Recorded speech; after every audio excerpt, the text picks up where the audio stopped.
ನಮಸ್ತೆ ರೈತ ಮಿತ್ರರೇ, ನಾನು ಸಂದೀಪ್ ತೋಟಗಾರಿಕೆ ತಜ್ಞ. ಬನ್ನಿ ಇಂದಿನ ವೀಡಿಯೋದಲ್ಲಿ ಇತ್ರೆಯಲ್ಲಿ ಮಾಡಿದ ನಂತರ ನಾವು ಯಾವ ಥರ ನಾವು ಫ್ಲವರ್ ಬರೋದಕ್ಕೆ ಅಂದರೆ ಹೂವು ಬರೋದಕ್ಕೆ ನಾವು ಯಾವ ಥರ ನೀರನ್ನು ಕೊಡಬೇಕು ಮತ್ತು ಯಾವ್ಯಾವ ನ್ಯೂಟ್ರಿಯೆಂಟ್ ನಾವು ಸ್ಪ್ರೇ ಹೋಗಬೇಕು ಅದ್ರ ಬಗ್ಗೆ ನಾವು ತಿಳಿಯೋಣ. ಮತ್ತು ನಾವು ಏನಾರು ಅಕಸ್ಮಾತವಾಗಿ ಎಕ್ಸ್ಟ್ರಾ ನೀರು ಕೊಟ್ಬಿಟ್ಟು ಚಿಗುರು ಜಾಸ್ತಿ ಅದ ನಾವು ಯಾವ ಥರ ಅದನ್ನು ಕಂಟ್ರೋಲ್ ಮಾಡ್ಬೋದು ಅದ್ರ ಬಗ್ಗೆ ನಾವು ತಿಳಿತಾ ಹೋಗೋಣ.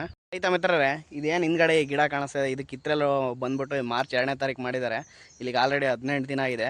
ಯಾಕಂದರೆ ಇದು ಇತ್ತೆಲ್ಲಿ ಮಾಡಿದ್ಮೇಲೆ ನಾವು ನೀರನ್ನ ಯಾವ ಥರ ಕೊಡಬೇಕನ್ನೋದು ಭಾಳ ಇಂಪಾರ್ಟೆಂಟು. ನೀವು ನೀರು ಅಕಸ್ಮಾತ್ ಜಾಸ್ತಿ ಕೊಟ್ಟರೆ ಚಿಗುರು ಜಾಸ್ತಿ ಆಗ್ಬಿಟ್ಟು ಆಟೋಮೆಟಿಕ್ ನಿಮಗೆ ಅದು ಗಿಡದಲ್ಲಿ ಸ್ಟೋರೇಜ್ ಇದ್ದರೂ ಕೂಡ ನಿಮಗೆ ಫ್ಲವರಲ್ಲಿ ಬರಲ್ಲ. ಯಾಕಂದರೆ ಈ ಚಿಗುರು ಏನು ಬರುತ್ತೋ ಅದು ನಿಮ್ಮ ಗಿಡದಲ್ಲಿ ಸ್ಟೋರೇಜ್ ಇರೋ ಆ ನ್ಯೂಟ್ರಿಯೆಂಟ್ಗಳು ಏನು ಸ್ಟೋರೇಜ್ ಇರುತ್ತೋ ಅದು ಚಿಗುರಿಗೆ ಬಂದ್ಬಿಟ್ಟು ಆ ಗಿಡ ಎನರ್ಜಿನ ಖಾಲಿ ಮಾಡ್ಕೊಳುತ್ತೆ. ಅದಕ್ಕೋಸ್ಕರ ನೀವು ವಾಟರ್ ಮ್ಯಾನೇಜ್ಮೆಂಟ್ ಕೂಡ ಭಾಳ ಕಂಟ್ರೋಲಲ್ಲಿ ಕೊಡಬೇಕು. ಯಾಕಂದರೆ ಸ್ಟಾರ್ಟಿಂಗ್ ಹೂವು ಬರೋ ತನಕ ನೀವು ಭಾಳ ಸಿಕ್ಕಾಪಟ್ಟೆ ಕಂಟ್ರೋಲಲ್ಲಿ ಇರಬೇಕು ವಾಟ್ರು.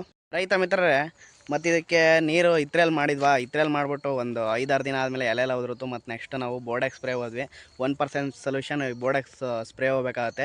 1% ಭಾಳಷ್ಟು ಜನ ರೈತರು ಏನು ಮಾಡ್ತಿರ್ತಾರೆ, 200 ಲೀಟ್ರಿಗೆ ಬರೀ 1 kg ಸುಣ್ಣ, 1 kg ಮೈಲ್ತುತ್ತು ಹೊಡಿತಾ ಇರ್ತಾರೆ. ಅದು ಬರೀ 0.5% ಆಗುತ್ತೆ. 1% ಸೊಲ್ಯೂಷನ್ ಬೋರ್ಡೆಕ್ಸ್ ಸ್ಪ್ರೇ ಅಂದರೆ 2 kg 200 ಲೀಟ್ರಿಗೆ 2 kg ಸುಣ್ಣ, 2 kg ಮೈಲ್ತುತ್ತು ಹಾಕ್ಬಿಟ್ಟು ನಾವು ಸ್ಪ್ರೇ ಮಾಡಬೇಕು. ಯಾಕಂದರೆ ಈ ಎಲೆ ಉದುರಿರುತ್ತಲ್ಲ, ಇಲ್ಲಿ ನಮಗೇನು ಎಲೆ ಉದುರಿದಾಗಲ್ಲ ಒಂದು ಸ್ವಲ್ಪ ಜಾಗ ಇರುತ್ತಲ್ಲ, ಗಾಯ ಆದಂಗೆ ಇರುತ್ತೆ, ಎಲೆ ಉದಿರೋ ಜಾಗ ಇದು ಇರುತ್ತಲ್ಲ, ಅಲ್ಲಿಗೆ ನಮಗೆ ಇನ್ಫೆಕ್ಷನ್ ಆಗೋ ಸಾಧ್ಯತೆ ಇರುತ್ತೆ. ಅದಕ್ಕೋಸ್ಕರ ನಾವು ಸುಣ್ಣ ಮೈಲ್ತುತ್ತು ಹೊಡಿಬೇಕಾಗುತ್ತೆ. 1% ಸೊಲ್ಯೂಷನ್ ನೀವು ಮಾಡ್ಕೊಳ್ಳಿ. ಎಲೆ ಉದಿರೋ ಜಾಗದಲ್ಲಿ ಇರುತ್ತಲ್ಲ, ಅದಕ್ಕೋಸ್ಕರ ನಾವು ಬೋರ್ಡೆಕ್ಸ್ ಮಾಡ್ಕೊಳ್ಳೋದ್ರಿಂದ ಅಲ್ಲಿ ರೋಗ ಬರೋ ಸಾಧ್ಯತೆ ಇದ್ದರೂ ಕೂಡ ನಮಗೆ ಬೋರ್ಡೆಕ್ಸ್ ಮಾಡ್ಕೊಳ್ಳೋದ್ರಿಂದ 1% ಬೋರ್ಡೆಕ್ಸ್ ಮಾಡ್ಕೊಂಡಿರೋದ್ರಿಂದ ನಮಗೆ ಕಂಟ್ರೋಲ್ ಆಗಿರುತ್ತೆ.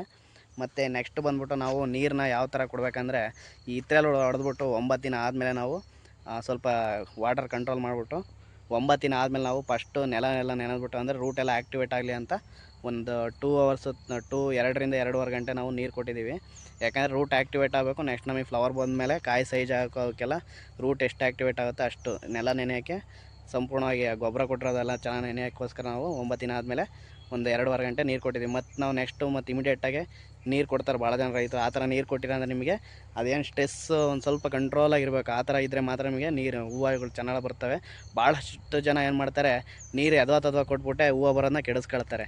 ಅದಕ್ಕೋಸ್ಕರ ಸ್ವಲ್ಪ ಕಂಟ್ರೋಲಾಗೆ ಕೊಟ್ಟಿರಿ. ನೆಕ್ಸ್ಟ್ ನಾವು ಬಂದ್ಬಿಟ್ಟು 9 ದಿನ ಆದಮೇಲೆ 2.5 ಗಂಟೆ ಕೊಟ್ಟಾದಮೇಲೆ ಮತ್ತು ನಾವು ಒಂದು 6 ಡೇಸ್ ಆದಮೇಲೆ ಒಂದು ½ hour ಅಷ್ಟೇ ಕೊಟ್ಟಿದ್ದೀವಿ.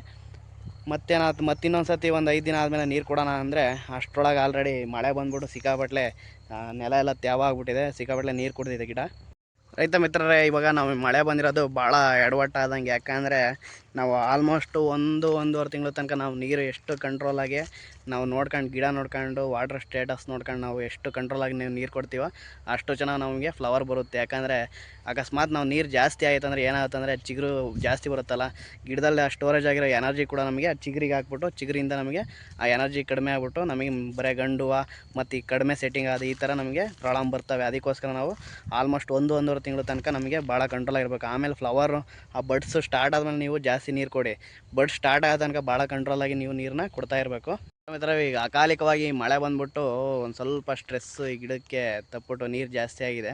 ಯಾಕಂದರೆ ಈ ಮಳೆ ಬಂದಮೇಲೆ ಏನು ಪ್ರಾಬ್ಲಮ್ ಆಗುತ್ತೆ ಗೊತ್ತಾ, ಈ ಗಾಳಿಯಲ್ಲಿರುವಂಥ ನೈಟ್ರೋಜನ್ ಅಂದರೆ ಯೂರಿಯಾ ಅಂಶ ಏನು ಗಾಳಿಯಲ್ಲಿರುತ್ತೋ ಅದು ಗಾಳಿಯಲ್ಲಿ ಕೂಡ ಇರುತ್ತೆ. ಯೂರಿಯಾ ಅಂದರೆ ನೈಟ್ರೋಜನ್ ಫಾರ್ಮ್ನಲ್ಲಿ, ಅಮೋನಿಯಾ ಫಾರ್ಮ್ನಲ್ಲಿ ಇರುತ್ತೆ.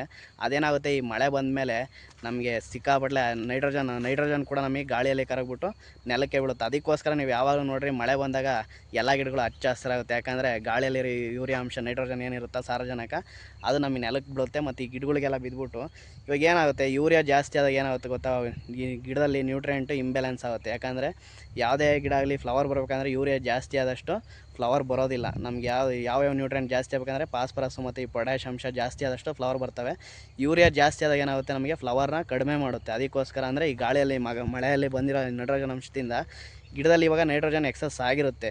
ಅದನ್ನು ನಾವು ಯಾವ ಥರ ಇವಾಗ ಕಂಟ್ರೋಲ್ ಮಾಡ್ಕೊಬೇಕು, ಇದು ಬರಬಾರ್ದಾಯಿತು, ಬರಲಿಲ್ಲ ಅಂದರೆ ಚೆನ್ನಾಗಿರೋದು, ಇದು ಬಂದುಬಿಟ್ಟಿದೆ. ಆದ್ರೆ ನಾವು ಇದನ್ನು ಕಂಟ್ರೋಲ್ ಮಾಡ್ಬೋದು. ಯಾವ ಥರ ಮಾಡೋದು ಅಂದರೆ, ಈ ನ್ಯೂಟ್ರಿಯೆಂಟ್ ನಾವು ಇದಕ್ಕೇನು ಯೂರಿಯಾ ಅಂಶ, ನೈಟ್ರೋಜನ್ ಜಾಸ್ತಿ ಇರುತ್ತೋ ಅದನ್ನು ನಾವು ರೆಗ್ಯುಲೇಟ್ ಮಾಡೋಕ್ಕೋಸ್ಕರ ನಾವು ಈ ಗಿಡಕ್ಕೆ ನಾವು ಇವಾಗ ಯಾವ್ಯಾವ ನ್ಯೂಟ್ರಿಯೆಂಟ್ ಕೊಡಬೇಕಂದ್ರೆ, ಜಾಸ್ತಿ ಎನ್ರಿಚ್ ಈ ಪೊಟ್ಯಾಷ್ ಅಂಶ ಮತ್ತು ಈ ಫಾಸ್ಫರಸ್ ಏನು ಕಂಟೆಂಟ್ ಇರುತ್ತೋ ಅದನ್ನು ನಾವು ಈ ಗಿಡಕ್ಕೆ ಜಾಸ್ತಿ ಕೊಡಬೇಕು. ಯಾಕಂದರೆ ಯಾವುದಂದ್ರೆ 0-60-20 ಮತ್ತು ಈ 52-34 ಈ ಥರ ಗೊಬ್ಬರ ನಾವು ಕೊಡೋದ್ರಿಂದ ಈ ಗಿಡದಲ್ಲಿ ಇಂಬ್ಯಾಲೆನ್ಸ್ ಆಗಿರೋ ಯೂರಿಯಾ ಅಂಶ, ನೈಟ್ರೋಜನ್ ಅಂಶ ಜಾಸ್ತಿ ಇರುತ್ತಲ್ಲ ಮಳೆ ಬಂದ್ಬಿಟ್ಟು, ಆ ನ್ಯೂಟ್ರಿಯೆಂಟ್ ಕೂಡ ನಮಗೆ ರೆಗ್ಯುಲೇಟ್ ಆಗಿಬಿಟ್ಟು ಈ ಫಾಸ್ಫರಸ್ ಪೊಟ್ಯಾಷ್ ಕೊಡೋದ್ರಿಂದ ನಮ್ಮ ಮೆಚುರಿಟಿಗೆ ಹೋಗ್ಬಿಟ್ಟು ಫ್ಲವರ್ ಬರೋ ಸಾಧ್ಯತೆ ಇರುತ್ತೆ. ಮತ್ತು ರೈತ ಮಿತ್ರರೇ, ಇನ್ನೊಂದು ಮೇಯ್ನ್ ನ್ಯೂಟ್ರೆಂಟು ಮಾಲಿಬ್ಡಿನಮ್. ಇದೇನು ಮಾಡೋದು ಗೊತ್ತಾ? ನ್ಯೂಟ್ರೆಂಟು ಈ ಗಿಡಗಳಲ್ಲಿ ಯೂರಿಯಾಂಶ, ನೈಟ್ರೋಜನ್ ಎಕ್ಸಸ್ ಆಗಿರುತ್ತಲ್ಲ, ಆ ಮಾಲಿಬ್ಡಿನಮ್ ಕೊಡೋದ್ರಿಂದ ಆ ನೈಟ್ರೋಜನ್ ಏನಿರುತ್ತೆ ಅದೆಲ್ಲ ಚೆನ್ನಾಗಿ ಪ್ರೋಟೀನ್ ಆಗಿ ಕನ್ವರ್ಟ್ ಆಗುತ್ತೆ. ಅದು ಗಿಡಕ್ಕೆ ಅಮೋನಿಯಾ ಆ್ಯಸಿಡ್ ಪ್ರೋಟೀನ್ ಅಂತಾರಲ್ಲ, ನೀವು ಟಾನಿಕ್ ಸ್ಪ್ರೇ ಮಾಡ್ತಿರಲ್ಲ ಆ ಥರ ಕನ್ವರ್ಟ್ ಆಗಿಬಿಟ್ಟು ಗಿಡಕ್ಕೆ ಎಲ್ಪ್ ಮಾಡುತ್ತೆ. ಅದಕ್ಕೋಸ್ಕರ ಅದು ರೆಗ್ಯುಲೇಟ್ ಮಾಡೋಕ್ಕೋಸ್ಕರ ನಾವು ಈ ಮಾಲಿಬ್ಡಿನಮ್ ನ್ಯೂಟ್ರೆಂಟ್ ಕೂಡ ನಾವು ಕೊಡಬೇಕಾಗುತ್ತೆ. ನೀವು ಇದಕ್ಕೇನು ತಕ್ಷಣ ಈ ಮಳೆ ಬಂದಾದ್ಮೇಲೆ ನೀವು ಇದಕ್ಕೇನು ಸ್ಪ್ರೇ ಹೋಗ್ಬೇಕಂದ್ರೆ, ಫಸ್ಟೊಂದು ಪೊಟ್ಯಾಷಿಯಮ್ ಮಾಲಿಬ್ಡೇಟ್ ಅಂತ ಬರುತ್ತೆ, ಅಂದರೆ K2MO4 ಅಂತ. ಅದೇನು ಮಾಡುತ್ತೆ, ಮಾಲಿಬ್ಡಿನಮ್ ಇರುತ್ತೆ, ಈ ಪೊಟ್ಯಾಷ್ ಇರುತ್ತಲ್ಲ, ಈ ನ್ಯೂಟ್ರೆಂಟು ನೈಟ್ರೋಜನ್ ಎಕ್ಸಸ್ ಆಗಿರೋದನ್ನ ಅದನ್ನು ಮೆಚ್ಯೂರಿಟಿಗೆ ನಾವು ತಗೊಂಡೋಗೋಕ್ಕೆ ಪೊಟ್ಯಾಷಿಯಮ್ ಮತ್ತು ಈ ಮಾಲಿಬ್ಡಿನಮ್ ನ್ಯೂಟ್ರೆಂಟ್ನ ಸ್ಪ್ರೇ ಮಾಡೋದ್ರಿಂದ ನಮಗೆ ಮೆಚ್ಯೂರಿಟಿಗೆ ಹೋಗುತ್ತೆ. ಮತ್ತು ಗಿಡ ಡ್ರಿಪ್ಪಿಗೂ ಕೂಡ ನೀವು 0-60-20 ಮತ್ತು ಈ ಮಾಲಿಬ್ಡಿನಮ್ ಒಂದು ಸತಿ ಕೊಟ್ಬಿಟ್ರೆ ನಿಮಗೇನು ಈ ಮಳೆ ಬಂದ್ಬಿಟ್ಟು ಇಂಬ್ಯಾಲೆನ್ಸ್ ಆಗಿರುತ್ತೆ ಅವೆಲ್ಲ ನಮಗೆ ಸ್ಟಡಿ ಆಗುತ್ತೆ. ಮತ್ತು ನೀವು ಇಮಿಡಿಯೇಟಾಗೆ ಯಾವುದೇ ಕಾರಣಕ್ಕೂ ನೀರು ಕೊಡೋಕೆ ಹೋಗ್ಬಿಡ್ರಿ. ಮಳೆ ಬಂದ್ಬಿಟ್ಟು ನೀರು ಜಾಸ್ತಿ ಇರುತ್ತೆ, ಎಕ್ಸಸ್ ವಾಟ್ರ್ ಆಗಿರುತ್ತೆ. ಆ ಟೈಮಲ್ಲಿ ನೀವು ನಾರ್ಮಲಾಗಿ ಮಳೆ ಬರಲಿಲ್ಲ ಅಂದ್ರೆ ನೀವು ನೀರು ಜಾಸ್ತಿ ಕೊಟ್ಟಿರ್ತಿಲ್ಲ, ಆ ಟೈಮ್ನಾಗೂ ಕೂಡ ನೀವು ಒಂದು ಸ್ವಲ್ಪ ಜಾಸ್ತಿ ದಿನ ಇವನ್ನ ಗಿಡ ಚೆನ್ನಾಗಿ ಡ್ರೈ ಅಂದರೆ ನೆಲ ಎಲ್ಲ ಒಂದು ಸ್ವಲ್ಪ ಡ್ರೈ ಆಗೋ ತನಕ ನೀವು ನೀರನ್ನ ಕೊಡಬೇಡ್ರಿ.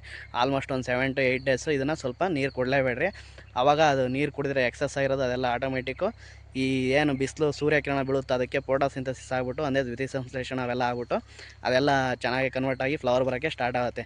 ಅಕಸ್ಮಾತ್ ನೀವು ಮಳೆ ಬಂದರೂ ಕೂಡ ಮತ್ತೆ ಒಂದು 3 to 4 ಡೇಸ್ ಬಿಟ್ಬಿಟ್ಟು ನೀರು ಆ ಥರ ಏನೋ ಕೊಡೋಕೆ ಹೋದರೆ ಮತ್ತೆ ಎಕ್ಸಸ್ ನೀರು ಜಾಸ್ತಿ ಆಗ್ಬಿಟ್ಟು ನಿಮಗೆ ಫ್ಲವರ್ ಬರೋದಿಲ್ಲ.